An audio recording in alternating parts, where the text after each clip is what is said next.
Hello again, this is Brad with Copper Pools. Today I'm going to talk about what do I do on a weekly basis to maintain my copper oxygen pool. We're going to cover that and a few other tidbits in today's session. So first and foremost, I'm going to power off my power to the pump. We want to turn the pump off because the first thing I'm going to do is I'm going to replace the filter that goes inside the pump. And then I'm going to pour some chemicals in the pool, but I'm going to pull out skimmer baskets and other things like that. I actually have a checklist inside my cabinet that tells me a reminder of things to do. I've already put it in service mode. In this particular Hayward controller, if you have a solid light, it's in service mode indefinitely. If you go all the way to the blinking light like I did, it's going to be in service mode for about 3 hours, and then it'll automatically come off of that in case someone forgets to do that. So that's where I'm sitting today. So the first step, we're going to go around to the side and we're going to replace the filter basket. The other thing you'll notice too before I get started, I'm in the oxidized mode. I've been in this for 6 days. I'm going to switch it to the ionized mode at the end of this maintenance activity, and I'll leave it on that state for 24 hours. So let's go back and replace the filter basket. All right, so the reason I'm swapping out my filter basket, I'm lucky I have a second one of these to keep swapped out. I cleaned this one last week. I'll clean this one out and use it next week. But the biggest reason I'm doing something like this is you really want to minimize phosphates in your pool. So phosphates are basically organic matter that algae feeds on, and we want to keep those at or near zero as much as possible, and therefore algae has nothing to feed on and nothing to grow. It won't grow. So, and that's the number one problem we have in any pool is algae blooms. Everybody hates them, and it's why everybody strives for different types of sanitation methods. So in this case, for a copper oxygen pool, as all pools, keep phosphates near zero as much as possible. So we're going to swap this out. We've already turned the pump off. It's in a service mode, so we're safe. We're just going to swap this out.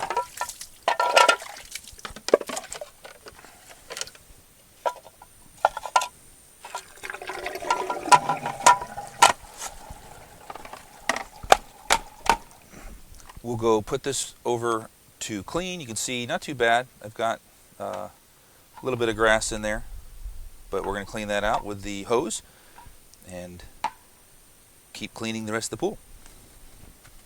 Okay, so I'm done replacing the filter basket. Normally what I would do is go back to my panel, take it out of service mode, and let it automatically kick the pump back on and let the pump run while I'm doing the rest of my maintenance.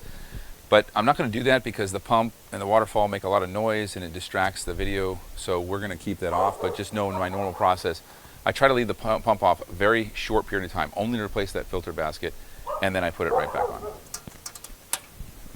Okay, so the next thing we're going to do is we're going to mix up the acid solution. I've just got a set of PVC for a stirring rod, a trusty hardware store 5-gallon bucket, and my muriatic acid. You're going to want to dilute this. Now, my water temperature right now is about 81 degrees, and as we approach daylight savings time and we approach low 80s in my pool, I'll usually put in about a half a gallon of acid, and that's plenty. If it's hotter, as we approach 90 degrees in the pool, I'll do 3/4 to a full gallon, depending on how the pool's reacting a couple of days later when I do an acid pH test on it. But right now we're just going to do a half a gallon. And if you really want to balance this out in the summer months, if you can put a half gallon in on a Sunday and a half gallon in on a Wednesday, that'll help smooth things out. That's what you have to do in the turbo system anyway, is you're adding acid. If you have the EcoSmarte progressive, then, I'm sorry, programmable, automated, you don't have to add acid at all. It'll be managed with the CO2. So we're going to use pool water for this. I will put in here what I believe to be approximately 4 gallons of pool water, and then when we pour this in, one of the key things, because this is so noxious, you know, if you're not going to wear a respirator, make sure at least your back is to the wind so that the wind will blow this aroma away from you. This stuff is really tough on your lungs if you're inhaling, and it's why I would recommend you get the EcoSmarte programmable model so that you're not dealing with acid. Then you only have to deal with this once a quarter when you're maintaining the electrode chamber. So water, or air, right now the flow of air is coming from my back, so I'm going to pour this in there.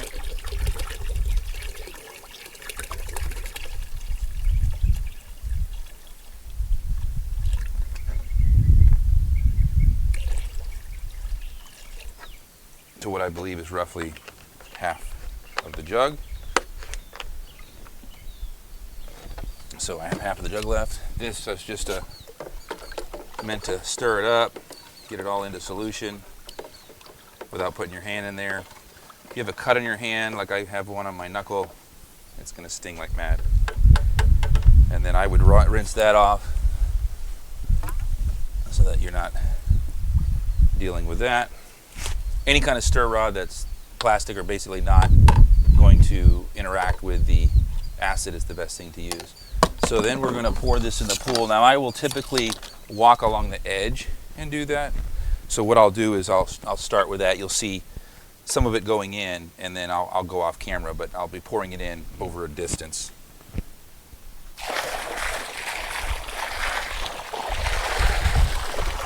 I also do this particular step with the pump running. Again, I have the pump off at the moment because it's just bad for camera audio, but I would normally do that with the pump running. I'm going to submerge this just to rinse it out. And then that will be ready for my next week. Or if it's summer and I have the chance, I'll go down there and do that in the middle of the week. So the next thing we're going to do is we're actually going to clean off all of our baskets, both our skimmer baskets and our pump basket, as well as our robot. And then we're going to add the antiphosphate into the water directly. And we'll turn the pump back on as the end of this video. All right, so the next thing we're going to do is we're going to take out all of our skimmer baskets. We have 2 skimmers in this pool. I'm also going to remove that robot out of the pool. All of those things are going to get hosed off and cleaned off because we want, again, to remove all this debris that is organic, that is going to be serving as phosphates to feed our algae that we don't want to grow. So that's what we're doing right now. I've got a bunch of flowers in here because my wife wants beautiful flowers surrounding the pool, so I'm trying to get that all taken out when I take the skimmer basket out. All of this getting tossed in the yard, which is a good place for these organics. Let it serve as a fertilizer for other areas of the yard.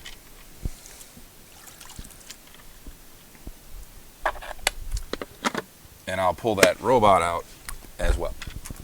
Okay, so I'm over here by the hose bib where I have my garden hose and a nice sprayer, and I'm essentially just going to spray all of this stuff off. I've already disassembled the basket, the filter basket of the pool robot. If you're going to get a good robot for a copper oxygen pool, really any pool, but specifically this one, I love these kind that have the filter baskets because it is essentially serving as a cartridge filter, just like you would have at your pump. And it's got a silt basket, and you can see how much dirt I have in there. And so we're going to clean all of this up, clean inside the robot, clean our baskets that go into the skimmers and the pump, and that's what our next step is. So we're going to get doing that.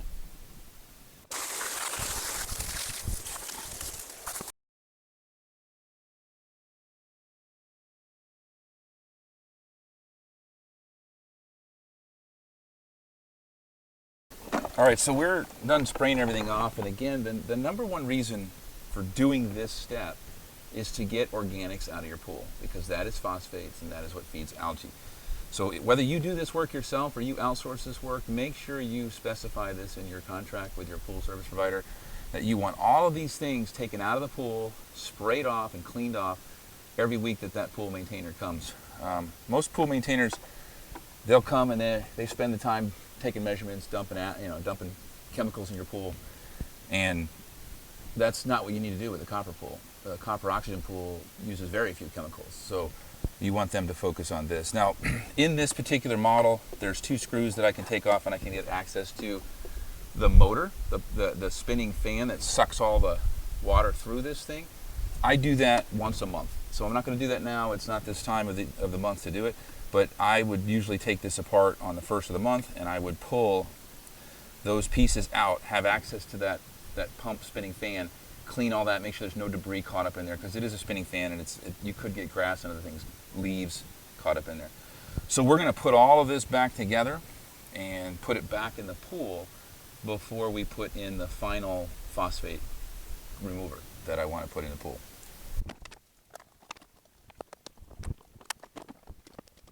Ready to go back.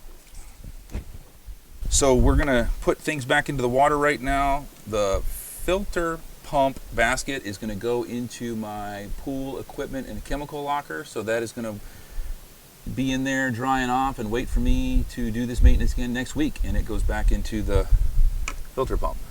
The skimmer basket we're dropping right back in there. And the robot is getting gently put back into the water.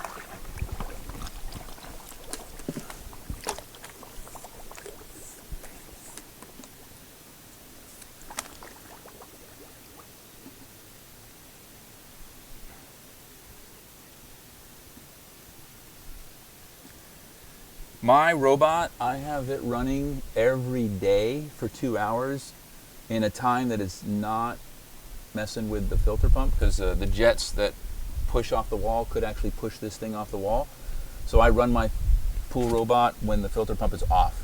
So I run it for 2 hours and in pool mode. It does the walls and the floor. It does it every day. So when I'm cleaning out that junk, I'm cleaning out a week's worth of cleaning from it. And that robot's very reliable.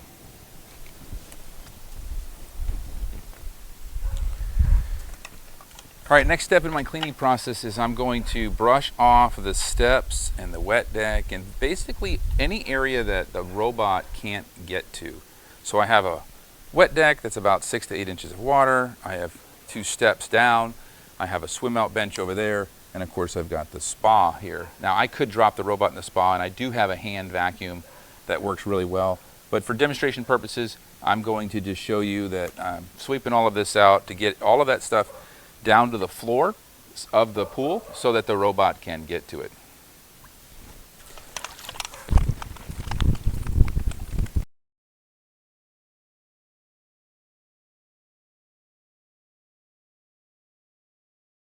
All right, so we've cleaned off all of these pieces over here. I'm going to clean off that swim out bench. We won't tape that, but I'll get over there and clean out that swim out bench.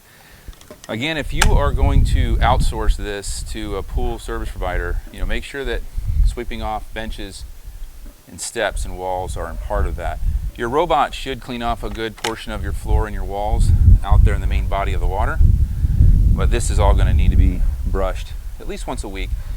And typically what that's doing is if there's any algae starting to form, this is to knock it off, get it back into the water, into solution, so that it can get sucked out through the pump and clean through the filter. So that's this stage of cleaning. Okay, so the last thing that I actually do then is a anti-phosphate remover. I will plug this brand, C-Clear. It is a commercial grade phosphate remover. Very interesting how potent it is. So 32 ounces will last me 8 weeks because I'm only putting in 4 ounces at a time. It says to put in 1 ounce per 5,000 gallons, and I so basically use a half cup. And now you're going to want to put this around the edge of the pool, not just in one area. I'm going to do it here so that you guys can see, but I'm going to go off camera as I distribute this around the perimeter. I distributed that around the pool, and most important, I want to make sure that my EcoSmarte controller is set to ionize, which is putting copper in the pool. I do that on the day that I apply acid because acid is really going to help get that copper boosted up. So we're going to change that EcoSmarte switch to ionize, and we're going to do that for 24 hours, and we're going to turn the button off 24 hours from now. Now when I say 24 hours, I'm assuming you're running your pump for at least 11 to 12 hours at a time. And that's basically what I mean, is that it's going to be for 12 hours of pump time putting copper in the pool. Okay, so I've added all my chemicals to the pool. I've cleaned everything I need to clean, and I'm going to make sure that my EcoSmarte controller is back on ionize. I want to make sure that we're on ionize for at least really 12 hours of pump time or 1 full day, depending on how you run your pool. And make sure it's on ionize, and we're going to power it back on. Thank you so much. Hope you guys have a great day.